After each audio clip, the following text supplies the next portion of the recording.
Guys, how are you doing? So welcome to a brand new video. Today I'm going to do a review on my Test Valley round, as well as show you the practice round I did that. I did mean to upload it at the start of the week, but it's just been so busy with work and everything else like that, so I do apologise for that. But this video is very much targeted towards the mental side of my golf, how I crumble under pressure, let's say. I think I put too much on myself on the day and I can't relax. Heart rate's too high, adrenaline's too high, and this video is very much geared to how I'm going to plan my progression to cope with that, because it can be coped with. You can learn to be mentally tough, mentally strong. I have done it in the past, but I've been lazy. I've not done the proper things that you should do to be able to prepare yourself under pressure. So that's the idea of the video. Guys, thank you ever so much for all the support you've been giving the channel. Give this video a thumbs up, as it always helps, always encourages me to do more. And yeah, let's do practice round around Test Valley. Okay, so for this practice round, what I'm going to do is basically talk over it whilst showing you bits in my actual tournament where I actually went wrong. So first hole here, I felt quite nervous and anxious for this tournament. I have no idea why. I actually felt I had a decent chance after my practice round, but for some reason I woke up in the morning, I did feel actually quite anxious going into the event for whatever reason. So my heart was really racing going into the tournament. First few tee shots, hit a decent shot down the first with a 4-iron, and then I had 9-iron into the flag. I had about 150, and I've absolutely flushed it straight out the back. So I've hit a good shot, poor club selection, on the adrenaline's probably killed me really. And then yeah, now I've got awful stance by this tree, couldn't get onto the green, couldn't get up and down from there, so now I've made a double out of nowhere to start the tournament. So yeah, it was, and then it was for the first 7-8 holes, definitely again, my mental side, my subconscious just isn't strong enough. I'm not coping with the pressure well enough, and I've made too many mistakes until the point of no return. I've made almost like too many mistakes. I'm out of the tournament. I then relax and start playing some half decent golf, and that is basically my golf at the moment. So you see me snap hook it straight here, not really deserving a shot tracer, and that is my bad shot at the moment. Something that I have worked on this week to get rid of, I stand a bit closer to it, come out a bit out of the hill, and also trying to feel like I'm coming across it a bit more, trying to hit more of a fade, and that has definitely worked. I'm not necessarily hitting a fade, but more of a straighter shot, because I feel as soon as I'm under pressure, my swing gets longer, my hands get tighter, my club face shuts even more, and I'm hitting like a massive right to left shot rather than like a soft draw, which I would normally do in practice because I'm relaxed and whatnot. So definitely need to work on the confidence. I think at the moment I've tried to work on confidence purely just by playing. I felt like if I just get some decent results soon, then my confidence would grow, which obviously would happen after Petersfield. Even though it was a relatively average score, I felt like I played some really decent golf there. I was buzzing, I was confident. However, I took a knock at Army, and all of a sudden my confidence is really low, which just shows how mentally weak I am at the moment. My subconscious needs to be a lot stronger, and over the next 6 year to ever, I'm going to work really hard on my brain being a lot stronger, subconscious being stronger, my conscious being stronger. So I'm standing up to these events feeling confident. Now, I have done it in the past, and down to just pure laziness, I haven't done the exercises that I used to do. If you've watched my channel, you'll know that I've always struggled with tournament golf, and especially when it came to my playing ability, that was the big first hurdle of my life that I had to get past. Obviously I didn't play junior golf when I was younger, so I only started playing golf when I was 17, so in terms of playing at other golf courses and working under pressure has always been my biggest weakness, and it was something that I really had to work on, especially to do my PGA degree, work on my do the playing ability and everything like that. Something that I had to really work on hard, and since then I've basically been lazy. So a lot of my videos in the future are now going to be consisting of me how I'm working on my subconscious being a lot stronger, how I'm going to train my brain to be positive and mentally tough when I start playing bad golf, because technically I don't think I've ever been as good. Technically my putting I love. I didn't have any 3-putts in the tournament, or did I? No, I didn't really have any 3-putts at Test Valley. Again, chipping feels a lot better. Wedge play, again, after my 2 weeks of practice, that feels a lot better. And it's literally just myself getting to the tournament and the adrenaline, the heart rate and everything just not helping. Basically, I can't relax, I can't think about the shot clearly, I can't focus on it. I'm just flooding my head with bad shots rather than good shots, and you just can't play good golf like that. So I'm definitely going to be doing I might do like a series of how I'm going to train myself mentally, be stronger. I think it'd be really good in a year's time to see actually how better I am now in terms of mentally preparing for a tournament, how I am in the tournament to where I am at the moment. So at the moment, I'll probably say that my mental ability is probably a 20 handicapper, whereas I need it to be a professional golfer. Because there's guys that don't necessarily swing the ball as well as me or hit the ball as far as me. However, they are mentally tough, they can grind out the bad shots, and they can damage limitate, which I definitely don't do. I need to be able to stand up and get to the tournament and go, you know what, I'm going to win this thing, rather than, oh, I hope I don't block this right.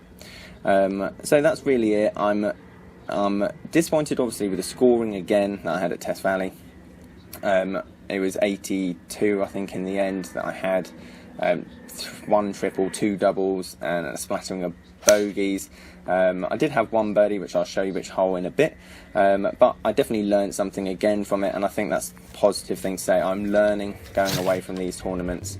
I'm learning from my mistakes. I'm learning what I need to work on. Obviously, in the early stages of my tournaments, my putting and chipping just wasn't good enough. Now I feel it is good enough. It just seems now the long game's now starting to suffer. Golf, as you guys know, is always one of those things. It's always balancing and spinning plates. You're trying to keep one thing working, and you're hoping for that day everything works all together. However, I think obviously the mental side of the game is one of my biggest flaws at the moment, and it's just something that I'm going to have to work on in the future. So I'm going to be looking to obviously get a sports psychologist. I want to get some help professionally. I did have some of that when I was first starting play golf, and obviously wanted to do my playing ability, and that really helped, and I think it would make me commit a lot more to the mental exercises that I know I should be doing.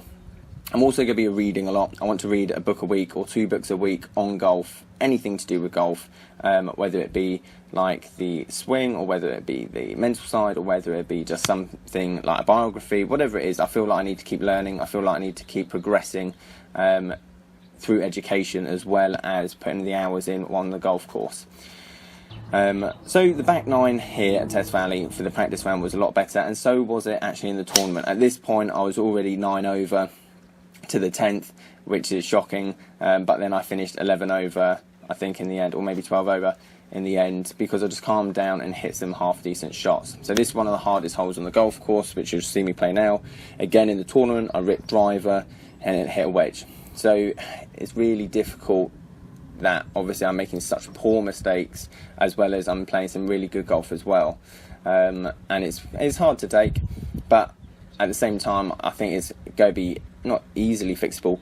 But when I do fix it, all of a sudden the scores are going to come tumbling down, and hopefully I'm going to be giving you guys something to be watching and going, well done, obviously you made it, and so on and so forth. Now this par 5 on the day at the tournament, I've ripped driver pretty much exactly like that down the middle. I've then taken 3 iron at the flag. You'll actually see that I didn't actually hit that well, but I actually ripped it at the flag, but it's caught those trees on the right. I made a bad course management. I made a really bad course management decision, and I've then short-sided myself. I've then hit a chip that's put me out the back. Then I didn't get up and down. Then I'm now with a double on an easy par 5 where I've ripped the drive, and really I should be walking away with a birdie. So that was the only really big mistake of the back 9. Everything else is pretty much identical to how you see me play these few holes now, really. Hitting driver again well, and it's only because I'm at the tournament I can relax and go, you know what, it doesn't really matter at this point, and I need that from the get-go. So then I can actually start playing some half-decent golf. Now you'll see the par 3 in a minute. Now unfortunately I didn't record the first one, which I blocked right, so I took a second one just to show you the hole. This one I actually stiffed, and on the day I actually stiffed it as well. I actually put it to 4 inches. It was very close to going in the hole. I did win the nearest to the pin prize, so I did walk away with a bottle of champagne. But yeah, anyway, there's obviously something to be something to take away from the day. And then anyway, so then I chipped from up the top there back down to the flag, And yeah, I'm happy with my short game. I'm happy with my chipping and my putting. And again, it's just something that needs to be obviously keep working on it. Again, it's trying to maintain every element of my game and making sure that I'm getting the most out of my practice and most out of the time, because I'm busy with work, I'm busy with coaching, and I'm not getting as much practice in as I would love to get in. Obviously, I'd love to play and practice every day, but at the moment, it's just not feasible with the shop hours, with the coaching, and so on and so forth. Now, this was a shocking hole, or shocking shot, I should say, into the flag. I've hit it right at the back, and luckily on the tournament day I did not do that. You see me out the back here. I'm then having to chip back at the flag and hopefully get anything on it. Unfortunately, it comes out the rough. You then see it. Now it goes all the way down the hill. I'm then having to putt up the hill. And I think course management wise, that's something I'm struggling with at the moment. In terms of I'm making silly mistakes, not necessarily silly shots, but silly mistakes, wrong club choices. There was a few shots that I played on the day at Test Valley where I've hit a great shot, but I've been punished because I just haven't taken the right club. Anyway, small par 4 here. You just need something halfway down the fairway. You can actually go at the green here, but it's quite tight. It's got a lot of pot bunkers. And you just need something down there and a little flick onto the wedge, onto the green I should say, and the green is very undulating. You'll see my putt in a minute. That was really difficult to play.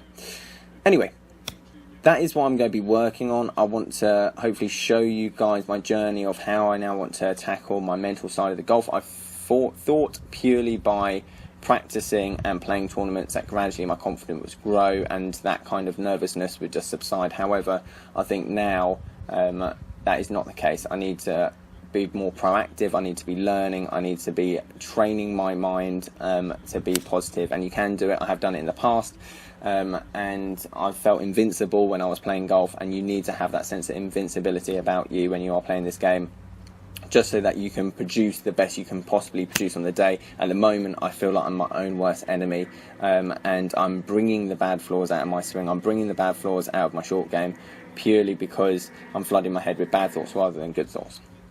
So guys, there you have it. Let me know what you guys think. Let me know if you guys have been in a similar situation, or whether what you did to help yourself, to try and calm yourself from the pressure. And yeah.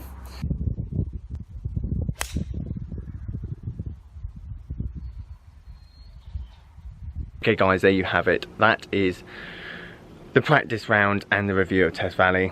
I'm still motivated, I'm still positive, I still need a lot of work to be done. I feel like we have made steps, even though the scoring's not necessarily shown it. I feel technically I'm a lot better than I ever have been in my life. And yeah, hopefully we can make some small steps towards getting those scores better. I feel like as soon as I get that decent round, that good round, everything will start slotting into place. Guys, thank you ever so much for watching the video. As always, please subscribe, and I'll catch you guys later.